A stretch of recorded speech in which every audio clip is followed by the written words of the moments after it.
On the Supreme Court, the conservative majority is moving fast and breaking precedent. In the lower courts, unseen forces quietly foment a revolution. We Don't Talk About Leonard, a series from On the Media and ProPublica, explores the money and influence behind the takeover of America's courts and the man at the center of it all. On this week's On the Media from WNYC. Find On the Media wherever you get your podcasts. I'm now on my way to Heathrow Airport, heading to Ukraine. It's about 5:45 in the morning, so I'm a little groggy, and as always with these trips, feeling excited about the work, but a little bit anxious and sad, leaving my kids, especially this time I only had a couple of days at home. Clarissa Ward, CNN's chief international correspondent, has covered all sorts of wars and conflicts. Iraq, Afghanistan, the Russian incursion into Georgia, Syria, of course. I covered Yemen, Ukraine. So many, it can be easy to leave one off the list. Those are the ones that pop into my head immediately, but I feel like maybe there are others as well that I'm missing. She's right. She's also reported on the Israeli-Palestinian conflict and the 2006 war between Israel and Lebanon. It's bombardment like that has left Aleppo a virtual ghost town. Clarissa Ward and others were stopped at a checkpoint after new fighting broke out this morning. Yemen is unraveling. In the north, airstrikes. I now live to the airport where Clarissa Ward is. Taliban fighters have flooded the capital. Smiling and victorious, they took part of rebel-held Syria, and this entire area has seen some of the most intensive bombardment. Clarissa Ward, CNN, Lahish Province, Yemen. She'll tell you that witnessing so much violence and so much trauma will eventually catch up with you, and that she's seen the absolute worst of humanity. But I also see the best of humanity. And those moments don't usually make it onto the primetime news. And these exceptional examples of humanity that you've mentioned, is there one that comes to mind? They're not usually the grand acts of heroism that we see in the movies. They're little gestures. A woman braiding her daughter's hair after being up all night listening to bombing and shelling, or my driver, Ayman, who drove with me to the front lines in Aleppo back in 2012, and the bombardment was relentless and there were snipers. I was so frightened I could barely function. And Ayman could see that I was just so crippled by my fear. And I just never forget, he took out a bar of chocolate and offered me a piece of chocolate and started talking to me about Russia. He had lived in Russia for years. And I just remember feeling so grateful that through his sensitivity and this small act of giving me a piece of chocolate and talking to me about something that wasn't related to the chaos around us, which allowed me to distract myself for just a moment and feel safe for just a moment. I'm often concerned about people who don't get afraid, because the reality is that fear is hugely important and instructive, and there's a reason we feel frightened as humans. It's our bodies and brains and wisdom passed through the ages telling us to get out of a given situation. The thing that you learn to do with time is to control your fear, not to let it sit in the driver's seat, not to let panic take over you in any given situation. You don't let it call the shots. I'm Peter Bergen. Welcome to In the Room. Up next, my CNN colleague, war reporter Clarissa Ward, explains why she does what she does, what she's learned from being on so many front lines, how wars are fought and rarely won. I think it was President Obama who says, You do a full-scale invasion, it's a giant disaster. You do a sort of more tactical incursion, it's a giant disaster. You do nothing, it's a giant disaster. And why centering stories about war on people is the only way she knows how to make a difference.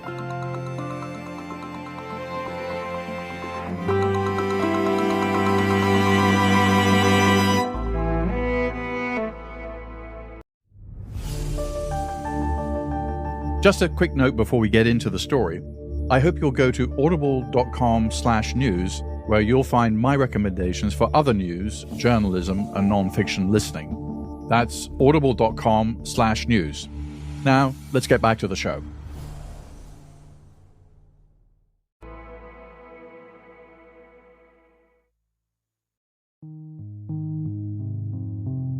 Clarissa Ward grew up between the United States and the UK. My mother is American. My father is British. I was born here in London, but I moved to the US when I was 2. And then I moved back to the UK when I was 8. And then I moved back to the US when I was 18. So she developed a certain ease moving between different countries from a young age. She's described it as being comfortable everywhere, but not quite belonging anywhere. In 2001, when she was a senior at Yale University, studying comparative literature and devouring Russian novels, 9/11 happened. I realized that I had been so oblivious and disengaged and self-absorbed, and I felt a profound sense of shame that I had been living in a bubble.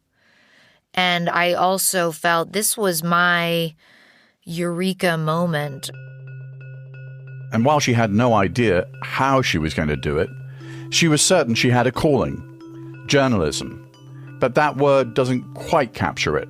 I wanted to dedicate my life to being a translator between worlds and trying to better understand the dehumanization and miscommunication that I felt was in some part responsible for this hideous act.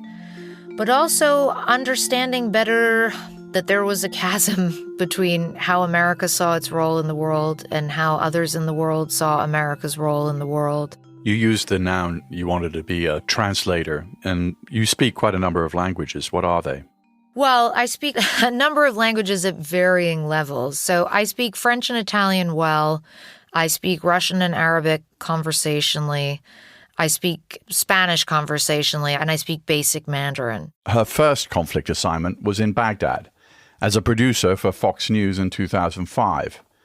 She'd never been to a war zone, but despite the risks that come with this sort of job, she was eager to go. We have a tendency often to fetishize the work of war correspondents and make it seem like it's nonstop swashbuckling adventures in hostile lands. And the reality is a big part of what we do is quite mundane. There is a lot of driving.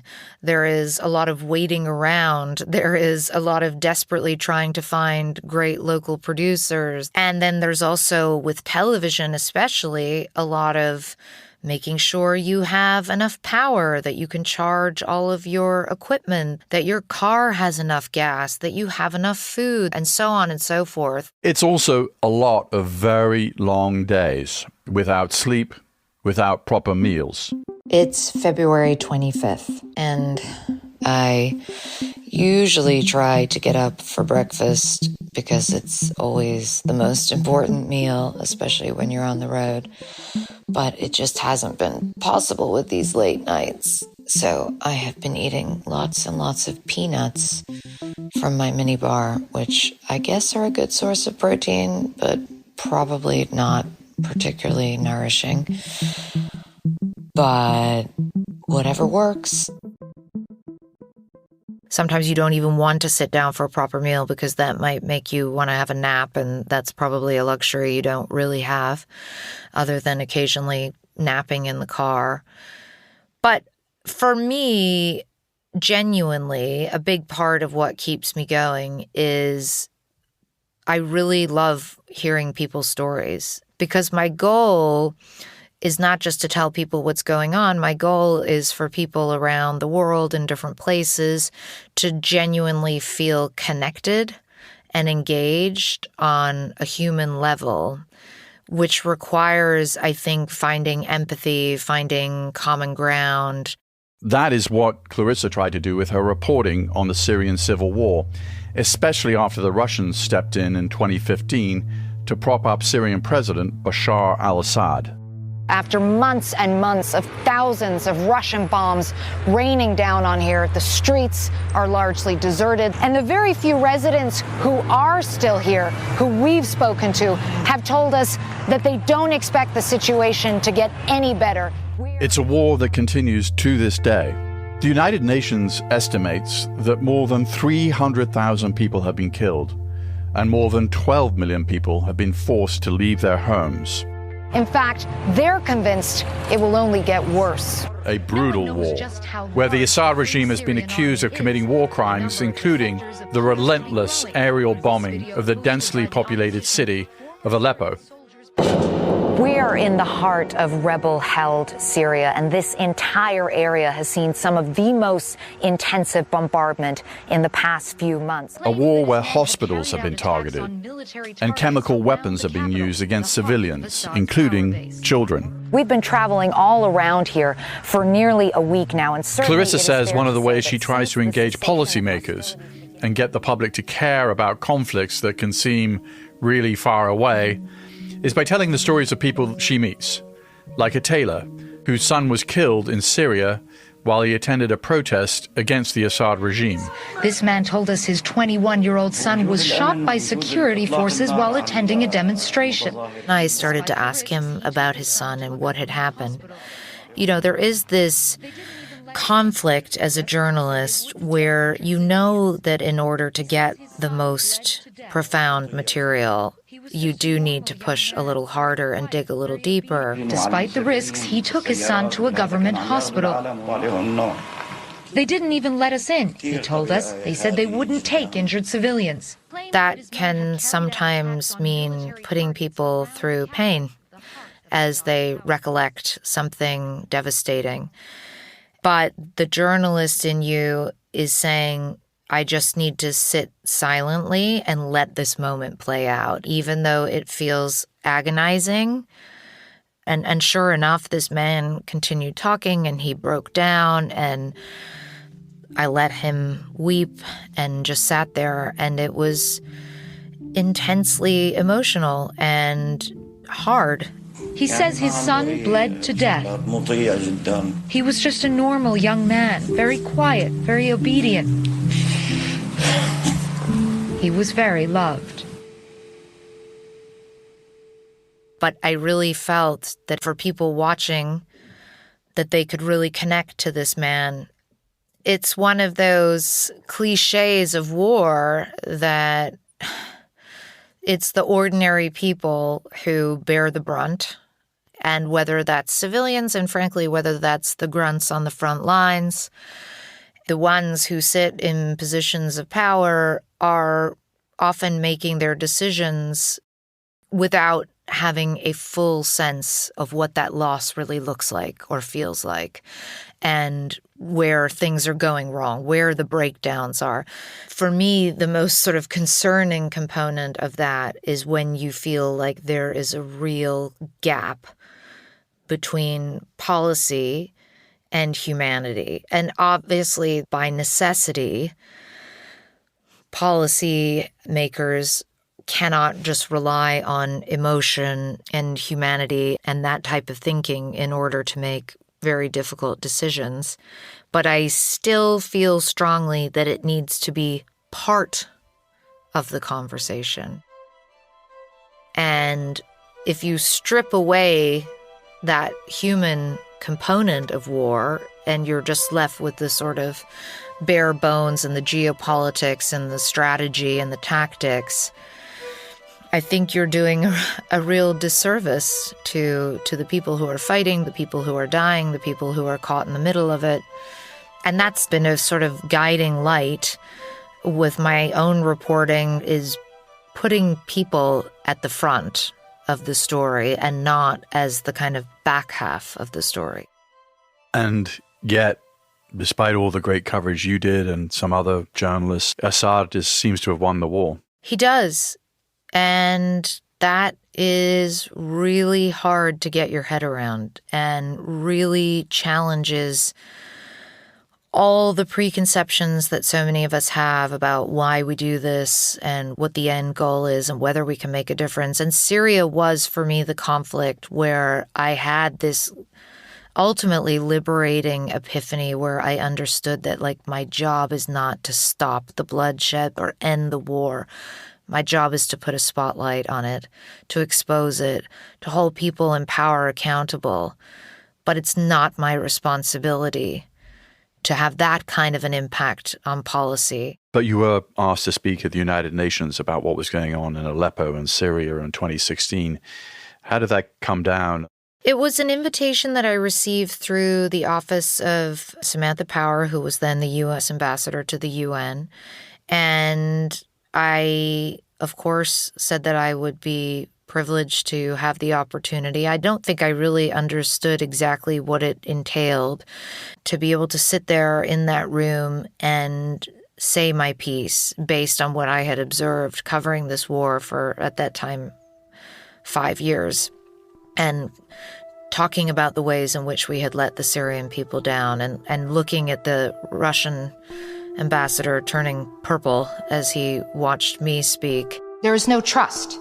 No trust in the Assad regime, no trust in ceasefires or cessation of hostilities or humanitarian corridors, no trust in the Russians, and no trust in you, by the way, in us, in the international community, who have been wringing their hands on the sidelines while hospitals and bakeries and schools have been bombed, while phosphorus and cluster bombs have killed countless civilians. It was satisfying, it was cathartic. I have been to Iraq, Afghanistan, Gaza, and every terrible conflict that you can think of. I have never seen anything on the scale of Aleppo. There are no winners in Aleppo. It probably crossed a line in some ways a little bit in terms of blurring journalism versus activism. But in that moment, I really didn't care. And if I'm being totally honest, I still don't care. It's a proud moment for me. Do I think it made any difference? Do I think it changed anything? No, but it felt really good. After covering the conflict in Syria for many years, Clarissa then headed to Afghanistan, where she embedded with the Taliban. It was about a year and a half before the Taliban took over the country in the summer of 2021. We're heading out now to meet up with our Taliban escorts. There are no Western journalists in the areas we're headed to. Clarissa says she had little idea that the Taliban would be back in power so quickly. It was clear that it was something extraordinary that for nearly 20 years at that time, they had been able to survive basically fighting with AK-47s and flip-flops against the world's most sophisticated military. And we experienced some of that. We would see U.S. helicopters in the sky and be filled with this sense of sickening dread because obviously when you're traveling with a convoy of Taliban fighters and you see U.S. planes, your fear is that you're going to get bombed. But they had a tenacity, an undeniable tenacity, partly as a result of their faith and their vision of Islam, which dictates that it's really all about the afterlife, and this present life is less important and doesn't matter, which made them very effective as warriors and has made them very ineffective, I think, as political leaders. This was at a time when they'd already kidnapped journalists and killed some journalists. They routinely were kidnapping Americans. This seems like a pretty risky endeavor. It was definitely harder to persuade CNN than it was to persuade the Taliban. I think what clinched it was the fact that the peace talks were already ongoing and the Taliban had a lot of momentum, and Donald Trump, the president at the time, had made it clear that he wanted to get out. And so the Taliban wanted to do whatever they needed to do to make it happen. And I think they understood that what they needed to do was work on their PR a little bit and start letting journalists in and try to show a different face, as it were. But what I was really struck by spending time with them was that when you had a substantive conversation about the ideology, it was clear that none of it had changed. There was no fundamental shift. There was no Taliban 2.0. That was sort of a myth that evolved out of, well, partially out of their own proclamations, partially probably out of some wishful thinking. But the nature of the supreme leader's leadership is such that he does not want to invite any opportunity for factionalization. And so his approach is, until we can achieve internal consensus, we err on the side of being more conservative, rather than trying to push forward issues such as girls' education and risk having offshoots. And then, of course, you were in Kabul, Afghanistan, when the Taliban took over. This is a site I honestly thought I would never see. Scores of Taliban fighters, and just behind us, the U.S. Embassy compound. Some carry American weapons. They tell us they're here to maintain law and order. And then you also had a rather dramatic exit. What's your message to America right now? America already spent enough time in Afghanistan. They need to leave, he tells us. They already U.S. forces were obviously precipitating the final withdrawal, if you will. And so there was this kind of limited window that we had to exit, because if you didn't get into the airport then, you weren't going to be able to get out, or we weren't sure how you would be able to get out, or if you would be able to get out. But day by day, it was becoming much harder to get out at the airport. So we spoke to some British Special Forces contacts through one of our security consultants, and they instructed us to come to a specific gate at a specific time on a specific day. And we had hoped, because it was very early in the morning, it was 6 a.m, that we would be one of the only people, it was more of a door than a gate, that knew about this entrance, and we would be quickly let in, and that would be that. Of course, we got there, and there were hundreds of people there. And so then you had this really awful situation where we tried to push our way in, and the British soldiers came out and physically pulled us in, which is something that will honestly stay with me for a very long time, because I don't think you ever really get over the randomness of how one passport affords you the opportunity to leave and another passport consigns you to misery and destruction. How did you feel when you got on the plane and it started taking off from Taliban control of Afghanistan? To be honest, I think mostly I was just thinking about whether it was a mistake to have left. I still think about that. Not long after that, she headed to cover the war in Ukraine. She said goodbye to her husband and her 2 young kids. On her most recent trip there, she also happened to be pregnant with her 3rd child. It's February 21st. I'm feeling a little wrecked. We were up until 5 a.m.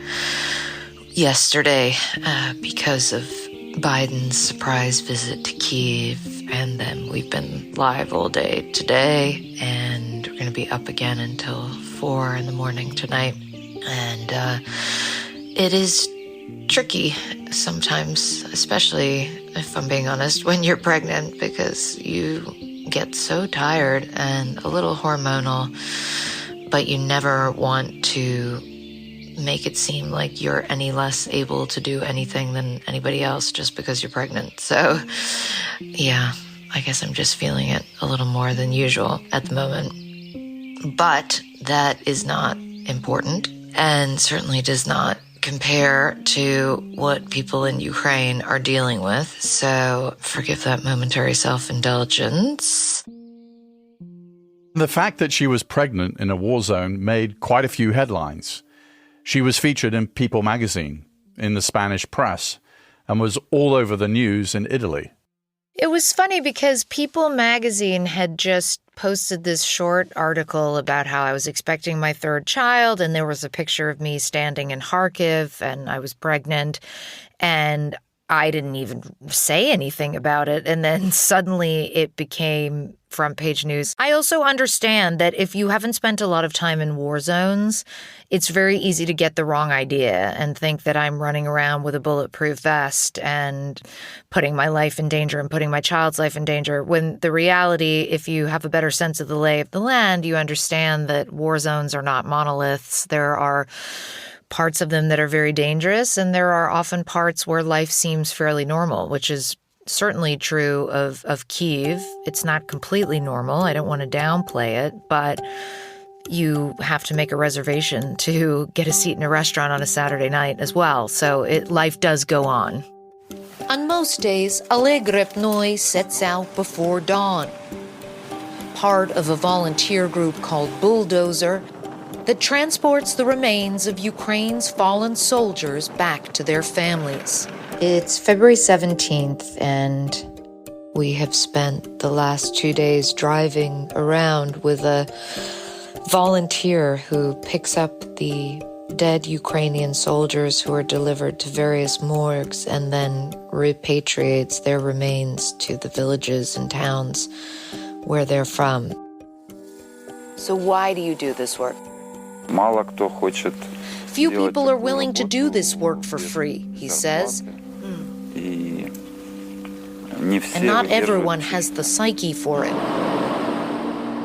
So it's been a pretty somber couple of days and draining, but mostly it's been a couple of days where I think you really take stock of the scale of the loss here, and it's hard to get your head around, but the last couple of days has sort of made it clear just how great the tragedy really is.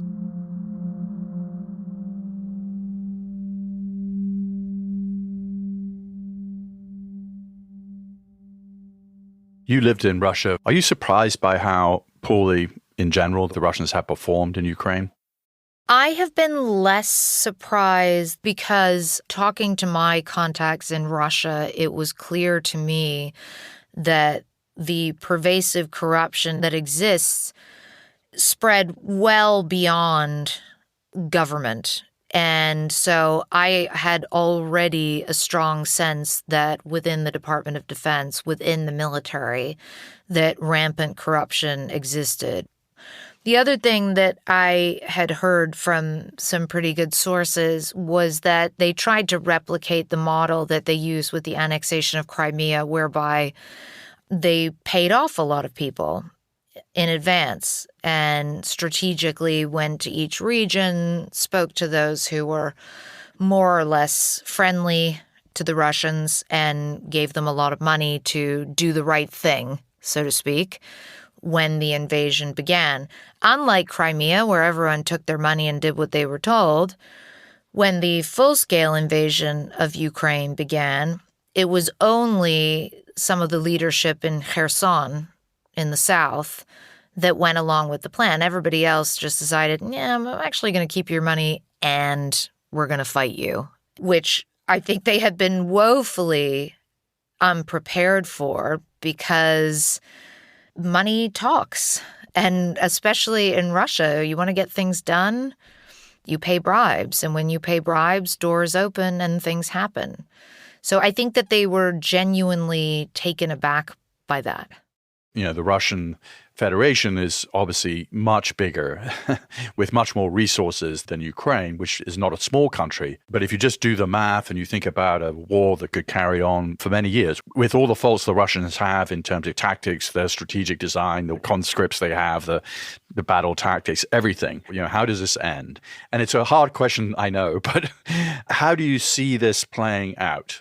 So my fear is that it's going to devolve into a protracted war of attrition, which is sort of what we've already started to see. What I think is interesting and frankly a little concerning is that there is kind of a clear divide between how the political leadership, not just in Ukraine, but also in the U.S., sees this war and is willing to talk about this war and ways to end it, and the way that the military leadership, both in Ukraine and the U.S., sees this war. The military leaders and generals that I have spoken to seem to feel that it is a tricky war to win an all-out military victory. And that usually military leaders confronted with that reality say, okay, we need to sit down at some point and start thinking about what a political solution would look like. On the other hand, Ukraine's leadership has put forward a really maximalist position, which is we got to take back all the territory, 1991 borders, and for President Zelensky, if he was to say anything else, he would be in deep trouble politically. And so then you come back to the U.S. political leadership and you say, okay, what is your goal here? And this is one piece of the puzzle that I think is really lacking in terms of our understanding overall of this conflict is what does the White House want to see happen here? What is the metric for success? During the first Gulf War, the objective was to eject Saddam Hussein's army from Kuwait. It was achieved and, Bush ended the war. Isn't it kind of a problem if we don't have a very clear strategic objective? It's a military problem and a political problem. Well, it becomes problematic in the sense of how do you end it? Because you don't know how to end something if you don't know what the end is supposed to look like. On the other hand, of course it makes sense that President Zelensky says, how can I possibly sit down with President Putin right now? How can I possibly trust a word he says? How can I possibly concede territory that thousands of Ukrainians have died for? And how can I possibly be sure that he's not going to stop, regroup, take 3 years, and then do the whole thing all over again? It's not like there's an easy answer here. There isn't. Nonetheless, I still feel that niggling question as a journalist, and I'm sure it will be coming more and more to the fore as this war continues of how does this end? What does an end look like? And when does it begin? The first war you covered was the Iraq War. Here we are 2 decades after the US invaded. Why is it that, whether it's Putin in Ukraine or Bush in Iraq, that so many leaders think the war will be quick and decisive? They sell their populations on this idea, and then it turns out to be something very different. I think, firstly, people believe what they want to believe, and certain types of leaders attract advisors who only tell them what they want to believe. And this is very clearly true in the case of President Putin, who was actively and falsely encouraged to think that it was going to be a cakewalk and that they were going to go into Ukraine and people were going to raise white flags and welcome them and they were going to set up their prop government and everything was going to be done in a matter of days. But I think it's also true of President Bush. And then you look at a president like Barack Obama, who I think kind of went to the other extreme, where he wanted to see the full range and perspective and scope of every scenario, of every idea, of every possible situation. And that becomes crippling as well, because it becomes much more difficult to make decisive, hard decisions and lead in those situations because you've gone into every single permutation possible and realized that none of them are ideal. You've been the subject of these feature stories in People magazine and Vanity Fair and Vogue. What do you make of this kind of attention? I mean, In some ways, it's gratifying, of course, because it means that whatever it is that you're telling stories about, it's resonating with people, and that's what I care about. On the other hand, I find it a little mystifying when you get asked for the 500th time what it's like to be a woman in a war zone, what it's like to be a female war reporter. I find it sort of fascinating that people are still so curious about it, because to me it seems almost commonplace at this stage. There are lots of women doing this work. So I'm always happy to answer people's questions and shatter some of the illusions about this work.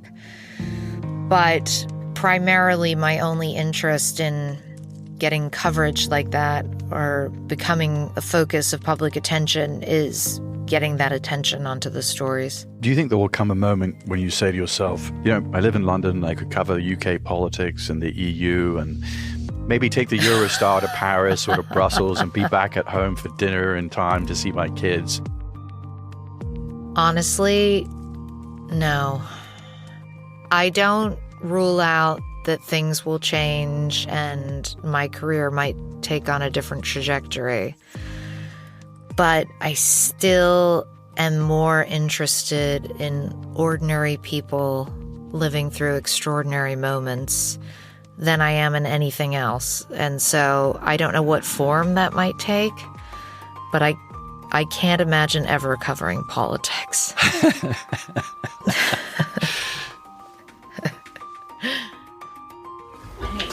This is how Ahmed Helmi spends his days. Lying on the concrete floor, trying to swat away the flies with what little energy he has. Looking at his tiny body, ravaged by hunger, you would never guess that Ahmed is 5 years old. His brother died of malnutrition 2 months ago. We're in a war. There's no food, no water, his mother Sumaya says. Only God knows our pain. It's a pain shared by too many here.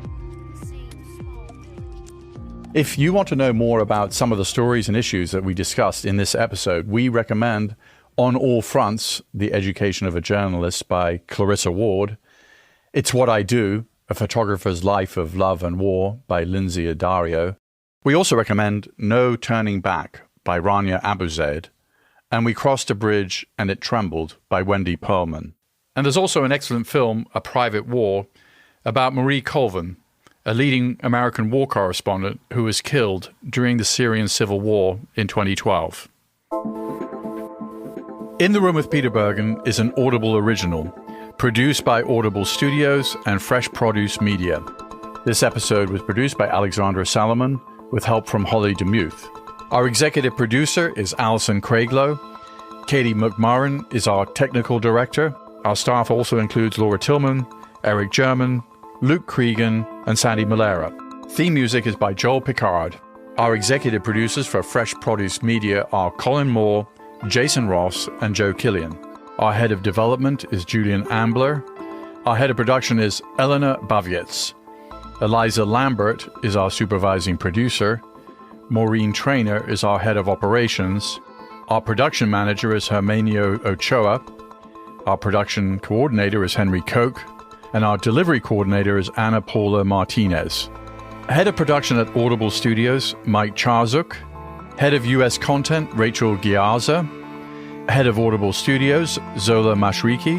Head of content acquisition and development and partnerships, Pat Shah. Special thanks to Marlon Calby, Allison Weber, and Vanessa Harris. Copyright 2023 by Audible Originals, LLC. Sound recording copyright 2023 by Audible Originals, LLC.